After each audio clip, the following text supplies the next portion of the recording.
Vježbe za istezanje, odnosno stretching. Sjediti na lopti, ispruženih i malo raširenih nogu, oslonjenih o pod. Uspravnog stava leđa. Primicati se iz početnog položaja rukama, jednom pa drugom stopalu. Osjetiti intenzivno istezanje zadnje lože i leđne muskulature. Poziciju zadržati oko 5 sekundi. Ponoviti vježbu 7 do 10 puta.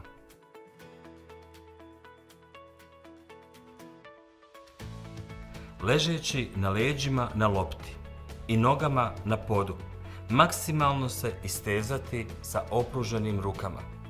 Uraditi vježbu od 7 do 10 puta.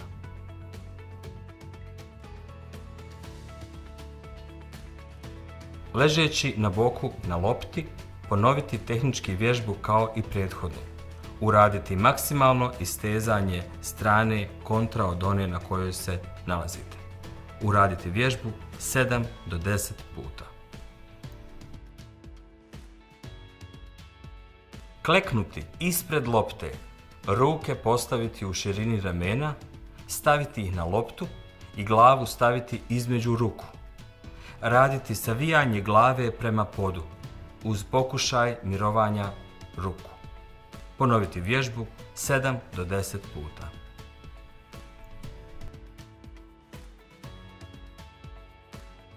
Sjedeći na podu prekrštenih nogu, ruke snažno povlačiti unazad.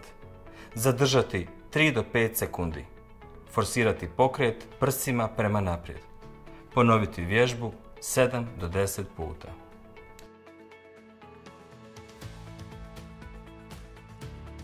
Sjedeći na podu, ruke su ispružene iznad glave, maksimalno ih savijati bočno, neizmjenično lijevo pa desno. U položaju istezanja zadržati oko 3 sekunde. Ponoviti vježbu 7 do 10 puta. Ležeći na leđima, odizati jednu pa drugu nogu opruženu u koljenima. Pokret intenzivirati rukama oko potkoljenica. Zadržati 3 do 5 sekundi i cijelu vježbu ponoviti 7 do 10 puta. Ležeći na leđima, savijati se do opruženih nogu.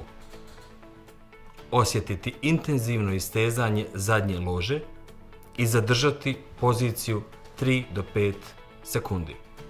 Ponoviti vježbu 7 do 10 puta. Dexalgin gel. Stavite tačku na bol. Pri upotrebi pažljivo pročitati uputstvo o lijeku. Za obavijesti o indikacijama, mjerama opreza i neželjenim dejstvima lijeka posavitujte se sa ljekarom ili farmaceutom.